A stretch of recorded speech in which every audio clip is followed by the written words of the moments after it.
Bom, pessoal, então vamos lá. Elementos da Constituição. O professor José Afonso da Silva vai classificar as normas constitucionais em elementos da Constituição e vai dizer, você encontrará na Constituição elementos orgânicos que são normas que tratam da organização do Estado, dos seus órgãos. Você encontrará elementos limitativos, normas que consagram direitos e garantias individuais e que, portanto, limitam a atuação estatal. Você encontrará elementos socio-ideológicos que revelam o compromisso do Estado com o povo, a ideologia social. Ainda você encontrará elementos de estabilização constitucional. Em momentos de anormalidade institucional, é possível que se valha o operador de elementos de estabilização previstos na Constituição. Por exemplo, se é ferida a autonomia municipal por parte de um Estado, é possível que o PGR requeira que haja pelo Supremo a requisição ao presidente da República para que haja a decretação da intervenção federal. Ainda, você tem elementos formais de aplicabilidade, normas que prevêem como outras normas serão aplicadas. Por exemplo, o artigo 5º, parágrafo 1º da Constituição, que prevê direitos e garantias fundamentais, vai dizer que eles têm aplicação imediata. O que é isso que não um elemento formal de aplicabilidade? Aqui eu destaquei para você a chamada vacatio constitutionis. Mas e o que é vacatio constitutionis? Ora, vacatio é o período de vacância. É o período entre a publicação de uma norma e a sua entrada em vigor. Via de regra, a Constituição entra em vigor desde a sua promulgação. Não há vacância da Constituição. Mas você sabe que o poder constituinte originário, que é o que cria a Constituição, tem por característica o fato de ser ilimitado. E, portanto, não fica sujeito a qualquer norma que o antecede. Ele pode muito bem prever um período de vacância da Constituição. E chamaríamos isso de vacatio constitutionis. Bom, entrou em vigor a Constituição. E aí? A primeira característica que eu quero ressaltar para você é a chamada ilimitação do poder constituinte originário.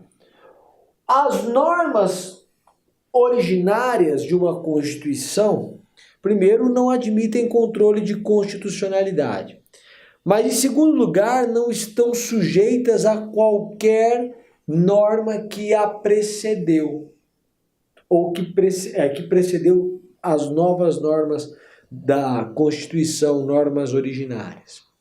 Logo, a Constituição, o poder constituinte originário, não é obrigado a observar nem direito adquirido, nem ato jurídico perfeito, nem coisa julgada.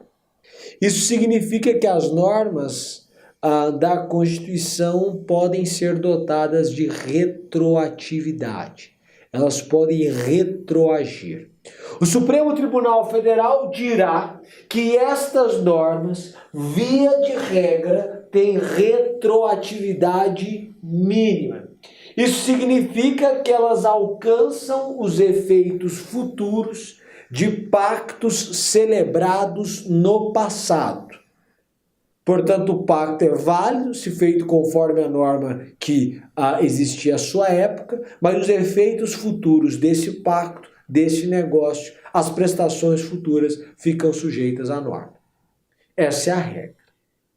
Mas, por disposição expressa, é possível que uma norma constitucional tenha retroatividade média e mesmo retroatividade máxima. A retroatividade média quer dizer que, além dos efeitos futuros de fatos ou atos celebrados no passado, a norma também alcançará prestações pendentes. Então, além de prestações futuras, prestações pendentes. E a retroatividade máxima vai dizer que ela vai alcançar inclusive o negócio celebrado no passado. Então ela alcança prestações pendentes, ela alcança prestações futuras e ela alcança o ato passado mesmo. E vai regular aquele ato e vai retroagir.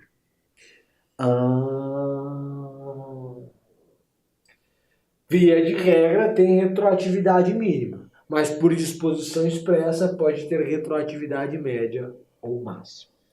Bom, a relação entre a nova Constituição e a Constituição pretérita. Você sabe quando uma Constituição entra em vigor, a Constituição que a precedia ou que a precedeu é totalmente revogada. Mas você sabe também que o poder constituinte originário é ilimitado. E nada impede que ele preveja um fenômeno chamado pela doutrina de desconstitucionalização. Já ouviu falar ou não? Então ouça. Na desconstitucionalização, a Constituição anterior é recebida como lei infraconstitucional, como lei ordinária. Então continua em vigor, mas não é mais Constituição. Houve a sua desconstitucionalização e passou a ser uma lei infraconstitucional, uma lei ordinária. Para isso, existe disposição expressa nesse sentido pela Constituição em vigor, pela nova Constituição. Senão, a Constituição anterior terá sido totalmente revogada. Bom, a relação entre uma nova Constituição e a pretérita nós vimos. Mas e a relação entre uma nova Constituição e o direito pré-constitucional, incompatível com a nova Constituição? Digamos que a Constituição de 69 trazia uma lei A, havia uma lei A em vigor à época da Constituição de 69. Essa lei A, ela era compatível com a Constituição de 69 e, portanto, ela era tanto formalmente quanto materialmente constitucional. Ela foi produzida segundo as normas previstas na de 69 e observou as limitações previstas na de 69. Quando a Constituição de 88 foi promulgada, entrou em vigor, esta lei A também vigorava. Ela também estava em vigor. O problema é que ela viola a Constituição de 88. Ela é incompatível com a Constituição de 88. E aí? E aí que o Supremo não admite a chamada inconstitucionalidade superveniente. O que isso significa? Significa que a norma anterior não foi agora tornada ou não se tornou inconstitucional. Ela simplesmente foi revogada pela Constituição de 88, nova norma. Houve a não recepção da Lei A. Tá, Samir, qual é a diferença entre eu dizer que uma norma foi revogada pela Constituição de 88 e, na verdade, não há uma inconstitucionalidade superveniente? A diferença é que a Constituição de 88 exigirá, para o reconhecimento da inconstitucionalidade, que os tribunais observem a cláusula de reserva de plenário, que é o reconhecimento da inconstitucionalidade se dê por maioria absoluta dos membros do tribunal ou do seu órgão especial. Agora, para dizer que a norma foi revogada, não é necessário. Além disso, a Constituição vai prever controle de constitucionalidade. E como não é caso de controle de constitucionalidade, não cabe a DO, não cabe a DC, não cabe a ação direta. Certo? Certo. Bom, tá bom. Mas e se ela for compatível com a Constituição de 88? Aí ela é recepcionada. Mas quais são os requisitos para uma norma ser recepcionada pela Constituição de 88? Ela deve ser, quando a Constituição de 88 entrou em vigor, suponhamos que agora nós estejamos tratando da Lei B. A Lei B foi produzida de acordo com as normas da Constituição de 69. Ela é formalmente constitucional e materialmente constitucional. Portanto, ela era válida segundo a Constituição vigente à sua época. O Supremo só admite controle de constitucionalidade da lei em razão ou em relação à Constituição que vigorava à época da publicação e da produção daquela lei. É o que nós chamamos de princípio da contemporaneidade.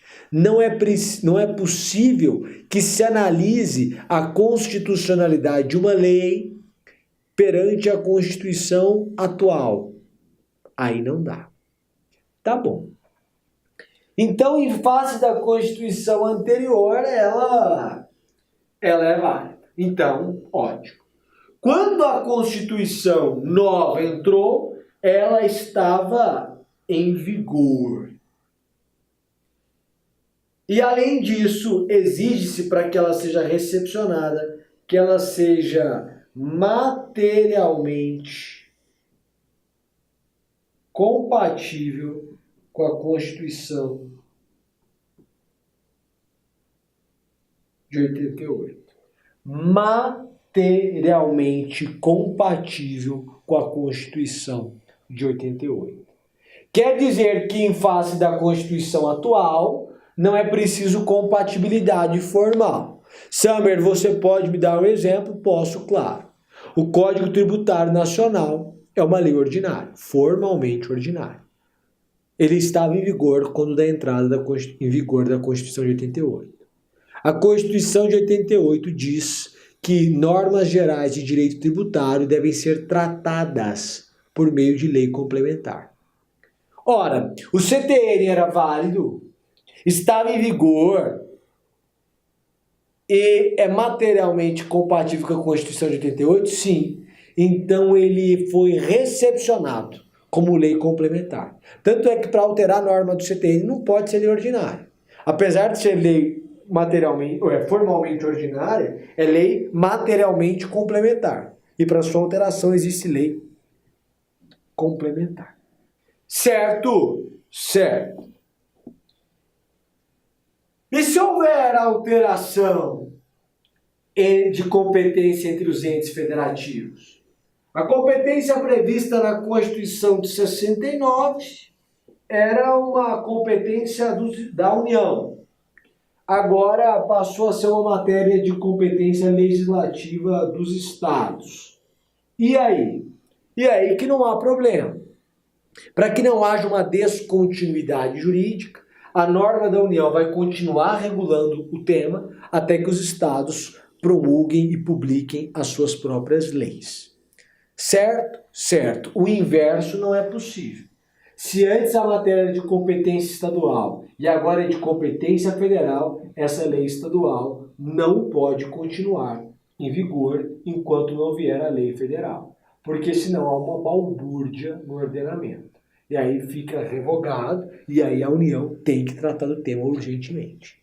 Tá? Mas o inverso é possível. Se a matéria era de competência da União e agora é dos estados, para que não haja descontinuidade jurídica, é possível que a lei da União continue a produzir efeitos até que os estados promulguem a sua própria lei.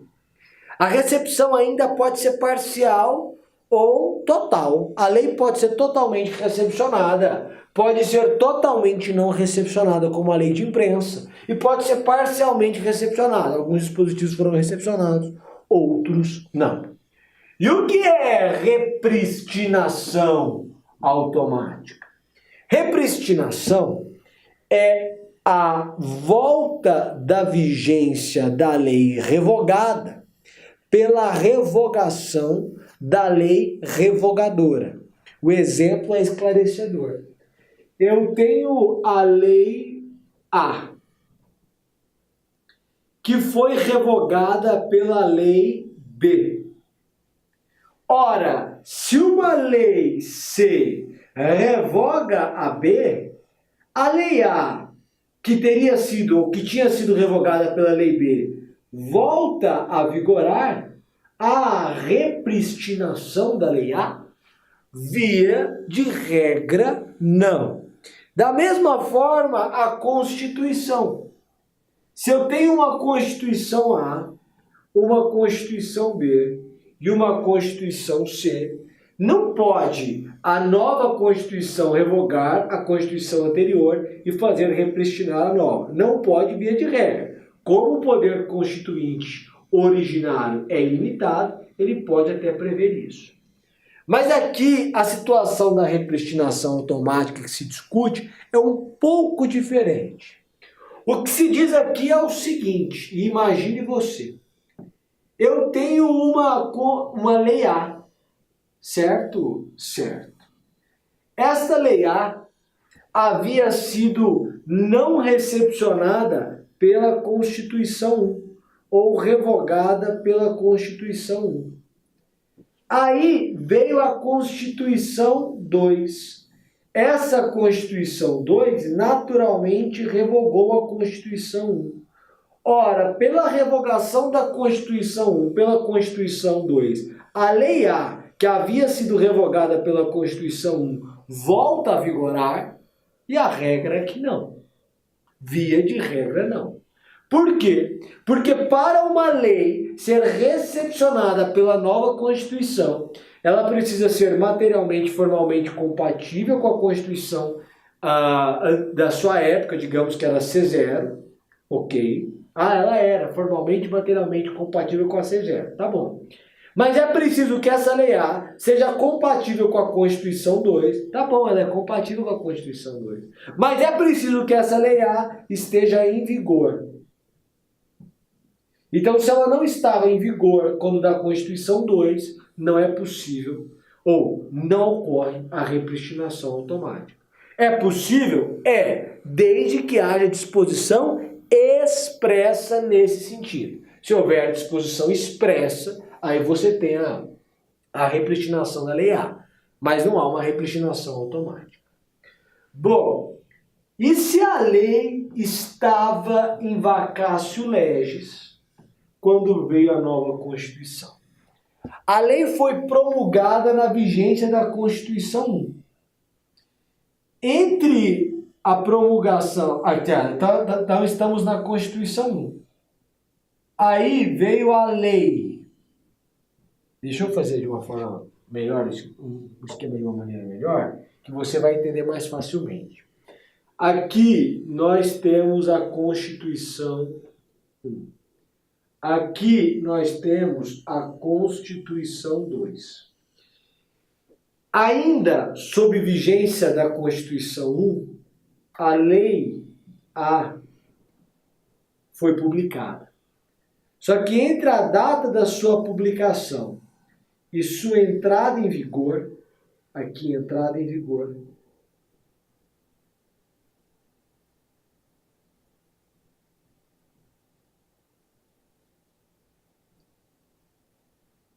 veio a lei, veio a Constituição 2. Então, quando a Constituição 2 começou a vigorar, a Lei A ainda não havia entrado em vigor. Tá, o que acontece? Essa Lei A é recepcionada pela Constituição 2 ou não? Existe um debate doutrinário. Mas o que prevalece? Prevalece a seguinte ideia: para uma lei ser recepcionada, exige-se que ela seja válida conforme a Constituição vigente à sua época, princípio da contemporaneidade, que ela seja materialmente compatível com a Constituição anterior, com a Constituição atual, com a nova Constituição, e que ela esteja em vigor na data da entrada em vigor da nova Constituição. Como a lei em vacácio não está em vigor, ela não é recepcionada pela nova Constituição. Ok? Ok. Controle de constitucionalidade de direito pré-constitucional. Tá, Summer, é possível o controle de constitucionalidade de direito pré-constitucional? É plenamente possível. É plenamente possível. Como? Simples. Você vai fazer, em face da Constituição anterior, é possível que haja, por exemplo, a Lei A, em face da Constituição de 69, você pode fazer o controle difuso. Tá. Mas essa Lei A, que foi promulgada na vigência da Constituição de 69, se eu quiser analisá-la com base na Constituição de 88, eu posso fazê-lo de forma difusa, que é a gente ver incidentalmente se a Lei A foi recepcionada ou não pela Constituição atual. Mas é possível, em sede de controle abstrato, digamos assim, verificar se uma norma pré-constitucional foi recepcionada pela Constituição atual? Qual é o instrumento adequado para isso? O instrumento para o controle, digamos assim, abstrato, né? Para o controle abstrato é a famosa ADPF, arguição de descumprimento de preceito fundamental. Então, em face da Constituição Estadual, eu posso analisar em sede difusa, controle incidental, ou abstrato, controle concentrado através de ADPF. Não é um controle de constitucionalidade, é para ver se houver recepção ou não. Mas em face da Constituição anterior é possível fazer o controle difuso. O que não se admite é o controle concentrado através de ADIM, ADC, ADO, de norma pré-constitucional em face da Constituição atual. Tudo bem? Tudo bem. Então, tá bom. Bom, pessoal, com isso, a gente encerra aqui a nossa primeira aula de Direito Constitucional e a primeira aula do MAGES 8. Nós estamos aqui à sua disposição, já falei isso no início da aula. Explore a central de dúvidas, faça os exercícios e faça desse curso o melhor curso da sua vida. Se você se aplicar ao máximo, ao final dos 8 meses, o seu padrão de desempenho será outro. Você já deve ter lido ou visto pessoas dizendo: nossa, eu comecei o MAGES 8 e fiz o MAGES 8, agora estou passando nas primeiras fases. O outro falou: nossa, eu fiz o curso, era tão bom, e é tão bom que no meio do caminho eu já passei no concurso de delegado. Você encontra esses depoimentos, porque o curso é muito sério. Então, e é pesado, eu sei, mas muda o seu padrão. É o momento de você investir em você. E isso vai determinar o sucesso dos seus próximos passos. Em verdade, você não pode ter vindo a este mundo apenas para não sofrer. A gente é criado com isso. Medo de não sofrer. Você faz tudo porque você tem medo de não dar certo. Mas você não pode ser norteado pelo medo de não dar certo. Por isso que as pessoas, elas aceitam o medíocre. Porque estando no meio termo, você já, pelo menos, não está sofrendo. Pelo menos tem um trabalho. Pelo menos está em um relacionamento. Mas falta ser feliz. falta ter prazer. E para isso você precisa sair do médio, da mediocridade, do ordinário. Então o convite é que você, nesses próximos meses, viva o extraordinário no seu estudo. Um alto grau de comprometimento, uma alta performance. E o curso está à sua inteira disposição. Muito obrigado pela sua atenção, parabéns pela sua decisão e mais uma vez seja muito bem-vindo. Um abraço e até mais. Tchau, tchau.